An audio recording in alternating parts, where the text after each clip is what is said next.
boys and girls. This is Miss Lisa, and I am here for the Sunday school lesson for May 3rd. And this week's lesson is about rising tensions. And this is the symbol. Every week we have a symbol for our lesson for the week. And this week it is a palm leaf. So, what I want you to do in preparation for the story is to gather some paper. It can be blank construction paper of a lighter color, or it can be plain white paper, or it can be lined paper, some colored pencils, or just a plain pencil. If you would like to, you can put the video on pause while you collect those things. So, every week we do a couple things to prepare for the story. One of the things is we think about the symbol, which this week is the palm leaf. Another thing we do is we talk about what the Bible, we compare the Bible to something in our everyday lives. And this week we are going to compare the Bible to a good conversation. Good conversations are full of personal stories and perspectives, where each person joins with their distinct voice. A good conversation is more collaborative than competitive. It is a dialogue where the diverse thoughts are welcome as we seek to make meaning together. The conversation begins in one place and then moves into a new direction, with each voice contributing and building on what was said before. The Bible is like a good conversation. It is a collection of sacred stories told through the eyes of different authors and communities who were inspired to share their distinct voice. In the Bible, all of these ancient voices are brought together, building upon one another, to tell the story of the living God. Like a good conversation, we are invited to listen and to converse with the Bible. We invite the Bible into our communal dialogue, allowing it to interpret us as we interpret it. Through this process, we create an interpretive community, actively listening and building upon each other's insights to make meaning together. Think about what conversation might the Bible spark in us today. Now, a little background about today's story. Ancient Jews traveled to Jerusalem from faraway lands to worship and fulfill their religious duties at the temple. This involved sacrificing pure and healthy animals, which were difficult to bring from great distances. Travelers would exchange their foreign currency to buy animals needed for temple sacrifices. These kinds of transactions were an accepted part of the Jewish sacrificial system during the time of Jesus. In our next story, Jesus has a temple tantrum, marching into the temple courtyard and turning over the tables to disrupt the money changers. Why did he do this? Some scholars believe that the exchange rates and the cost for the animals were intentionally marked up to take advantage of customers who had no other options. This also caused great hardship for the poor, who could not afford the high costs. But many scholars believe that Jesus' actions were more about a disapproval of the entire approach of animal sacrifice and how it had become a lifeless ritual. Whatever reason Jesus had for chasing the merchants out of the temple, it is clear that he is calling for a change in the way people understand and connect with God. Think about what injustices in our world today do you think would make Jesus angry? And now, as I read this story, I will give you something to help your imagination. This is what the old temple may have looked like in Jerusalem. So you can just look at that, and you can also draw on your paper. Put some questions down, some words on the paper, anything that pops into your mind or stands out. Our first scene is going to be a growing threat. Jesus had been traveling throughout Israel for almost 3 years, healing people, teaching about God's kingdom. Some of the Pharisees and other Jewish leaders were angered by his actions. The Pharisees believed that Jesus was breaking God's laws and misleading people. Other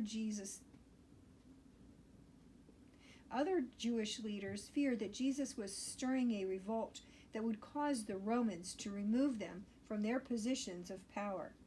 Because of this, a group of Jewish leaders gathered to try and stop Jesus. Dinner with the Pharisees. Despite the rising tensions, Jesus continued to meet with the Pharisees and even dined in their homes. At one of these meals, Jesus reclined at the table without performing the hand-washing ceremony required by Jewish customs before a meal. The Pharisees hosting the dinner were shocked to see Jesus do this. So Jesus said to those around the table, "You Pharisees are so careful to clean the outside of a cup and the dish, but the inside is still filthy. Your lives are just like that, so clean when people are watching, but inside you're full of hate, greed, and pride. You love to sit in seats of honor and power. If you want to be clean, stop ignoring justice and the love of God. Give to the poor." The Pharisees and religious leaders were extremely offended by Jesus' words. But Jesus continued, "You're worse than your ancestors in Israel. You have great knowledge about the things of God, but you don't live in the ways of God's kingdom. In fact, you keep other people from living in them." After he said this, Jesus got up to leave. As he walked out, the Pharisees and leaders became hostile, questioning Jesus and trying to get him to say something they could use against him. His triumphal entry. When it came time for the annual Passover festival, Jesus and his disciples and Jews from all over the land traveled to Jerusalem to celebrate. As they journeyed, Jesus told 2 of his disciples, "Go into the village ahead. As you enter, you'll find a young donkey tied up that no one's ever ridden. Bring it to me." The 2 disciples found the donkey just as Jesus had said and brought it back to him. They spread their clothes over the donkey's back for Jesus to ride on. As Jesus got closer to Jerusalem, crowds lined the streets to see him. People spread their coats on the ground in front of Jesus to honor him. They waved palm branches as a symbol of victory. Many hoped that Jesus was their new king, who would overthrow the Roman Empire and reestablish Israel's kingdom. But Jesus was riding on a donkey, a symbol of humility and peace. This was much different from the way Roman generals and kings entered Jerusalem. They rode in on mighty horses in military procession. When Jesus' followers began to sing and shout, "Glory and blessings to God's kingdom and God's new king," some of the Pharisees in the crowd demanded that Jesus tell them to stop singing and praising him. Jesus answered, "If the people are quiet, then the stones along the road will start cheering." When Jesus saw the city of Jerusalem up ahead, he started to weep. As he looked toward the city, Jesus said, "If only you had recognized the way to true peace. But now it is too late. Peace is hidden from you. Before long, your enemies will crush you, all because you didn't see God's messenger right in front of your eyes." Scene 3. Jesus clears the temple. In Jerusalem, Jesus entered the temple courts and saw merchants selling animals for sacrifice and dealers exchanging foreign money. So Jesus made a whip with some rope and chased the merchants out and their animals out of the temple. Then he flipped over the money changers' tables, scattering their coins all over the ground. "Get these things out of here," Jesus said. "Stop turning God's house into a marketplace." Seeing this, his disciples remembered how passionate Jesus was about the temple being a place where people were consumed with love of God, not just keeping rituals. But some Jewish leaders who were watching demanded, "What right do you have to do this? Prove that God has given you the authority by showing us a miracle." "All right," Jesus said to them, "tear down this temple, then I will raise it back up again in 3 days." "What?" the leaders yelled. "It took 46 years to build this temple, and you can rebuild it in 3 days?" It was only later did the disciples of Jesus realize that he wasn't talking about the temple building, but about himself. While in Jerusalem, Jesus taught outside the temple each day. This made some of the religious leaders very upset, so they began to plan ways to stop him. But the crowds continued to be captivated by Jesus' teaching. Okay, boys and girls, that was a lot for one day. I have a couple questions. I hope you wrote some things down that caught your attention in the story, but I have a couple questions for you to think about during the week as you think about these stories.